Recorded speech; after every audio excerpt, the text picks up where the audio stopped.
네, 매일 아침 중요한 뉴스 딱 3개만 골라서 깊게 들여다보는 뉴스 세계 시간입니다.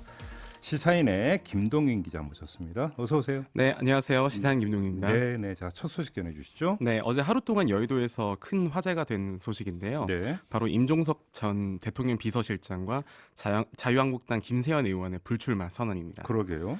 먼저 그 임종석 전 실장의 이 이야기를 좀 들어보면요. 네. 어제 페이스북에 이제 글을 올렸는데요. 이 제도권 정치를 떠나서 원래의 자리로 돌아가려 한다라면서 이 단순 총선 불출마가 아니라 정치권과 좀 거리를 두는 듯한 발언을 남겼습니다. 네, 네. 어제 임 전 실장이 이 글을 올리면서 이 정치권을 떠나서 이 민간 영역에서 통일 운동을 계속하겠다. 또 문재인 대통령과 함께한 2년 남짓한 시간이 인생 최고의 기쁨이었다.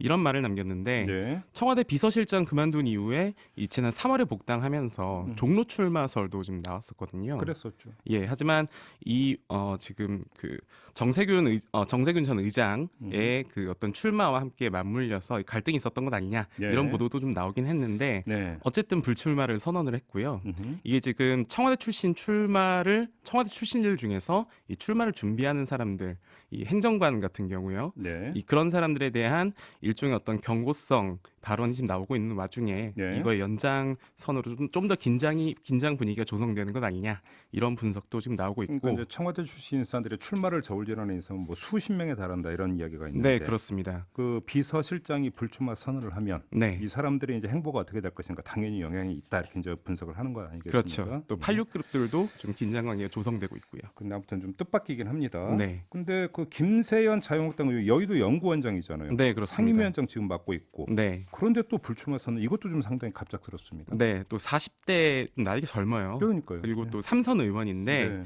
어제 기자회견을 열고 불출마를 선언했습니다. 네. 기자회견에서 좀 말의 수위가 높았어요. 그러게 세던데요. 네, 당 지도부와 또 의원 총 사퇴를 요구를 했고요. 네. 자유한국당을 해체해야 된다.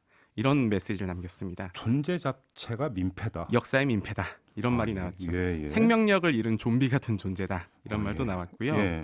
이 김 의원은 과거 유승민 의원 등과 함께 바른정당에 합류했다가 2018년 1월에 이 복당을 한 전력이 있어요. 그렇죠. 당시에는 이제 이 김 의원의 지역구가 선치인의 지역구를 물려받은 거거든요. 그 김진재 의원이던가요? 네, 그렇습니다. 예, 예, 예. 그런데 이제 선친 때부터 부자를 도왔던 이 지역구 당원들 요청이 있었다 이러면 돌아왔는데 네. 어쨌든 돌아와서 비주류였지만 황교안 대표는 중용을 했단 말이에요. 음흠. 그럼에도 불구하고 지금 황교안 대표를 비롯해서 나경원 원내대표까지 사퇴를 요구를 하고 있습니다. 네, 이게 이제 그 상임위원장 자리를 두고 한때 잠깐 원내 대표들하고 갈등이 있었던 기억이 좀 나는 것 같은데 네. 아무튼 이것도 좀 충격파입니다. 이것이 어떤 영향을 미칠지 좀 봐야 될 것 같고요. 네. 자, 두 번째 뉴스로 넘어가죠. 네, 어제 한미 양국 국방장관이 한미 연합 공중훈련을 연기하겠다고 발표를 했습니다. 원래 축소였다가 네. 연기로 그냥 확 박아버렸습니다. 네, 무한 연기, 지금 현재 무기한 연기인 셈인데요. 예. 정경구 국방장관과 마크 에스퍼 미국 국방장관이 이번 달 실시할 예정이었던 거를 연기를 발표했고요. 예. 이 발표 당사자인 이 마크 에스퍼 장관도 이 외교적 노력과 평화를 촉진하는 환경을 조성하기 위한 선의의 조치다. 음흠. 이렇게 얘기를 했어요. 한마디로 정치적 결정이라는 걸 사실상 선언을 한 거죠. 네, 네. 사실 좀 낌새는 있었습니다. 13일에 북한에서 이 군사훈련 중단을 요구하자 에스퍼 장관이 곧바로 훈련 규모 조정, 축소 등을 언급하기도 했었거든요. 그렇죠. 그런데 이제 이걸 언급하자 이제 북한에서 현명한 용단이다 이런 또 메시지가 나오기도 했어요. 네. 그래서 사실상 조금 예견된 부분도 있었다 이렇게 볼 수 있습니다. 지금 트럼프가 또 메시지 날린 것도 있죠. 네, 지금 7시간 전에 메시지를 트윗을 남겼는데요. 네. 트위터에서 김 위원장에게 예. 나는 당신이 있어야 할 곳에 데려다 줄 수 있는 유일한 사람이다. 이 빨리 행동하고 협상을 하는 게 좋을 것 같다. 곧 네. 보자. 이런 메시지를 남겼습니다. 그러게요.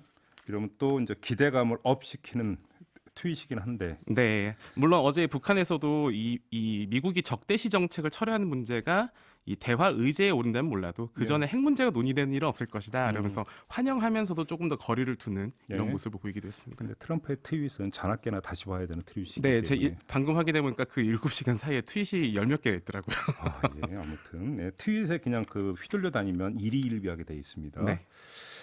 자, 세 번째 소식으로 가보죠.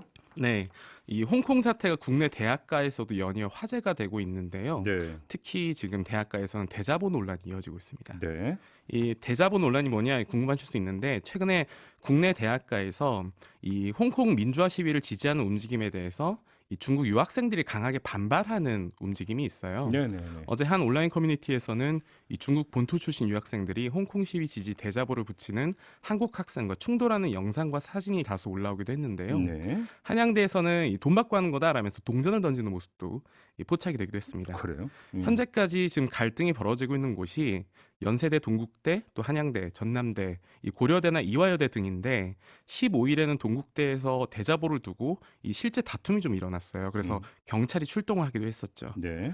가장 지금 흔한 일은 뭐 대자보를 찢는 일인데 지금 한국에선 이게 의사 표현이기 때문에 좀 이렇게까지 할 필요가 있냐 이렇게 얘기가 나오고 있지만 네. 일부 대학에서는 이 실제 훼손하는 일이 일어나거나 반발하는 쪽지를 내달기도 하죠. 현재 이제 중국 유학생 규모가 6만 8천여 명 정도인데 이렇게 많아요? 네, 예. 현재 전체 유학생의 48% 수준이라고 합니다.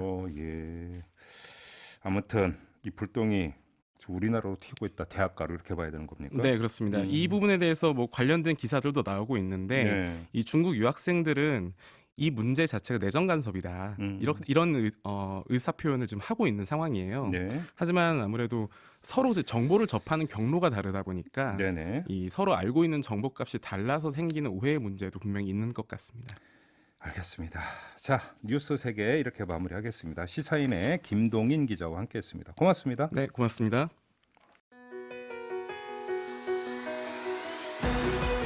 이슈의 핵심을 꿰뚫는 예리한 시선, 믿고 듣는 진품 시사 김종배 시선 집중.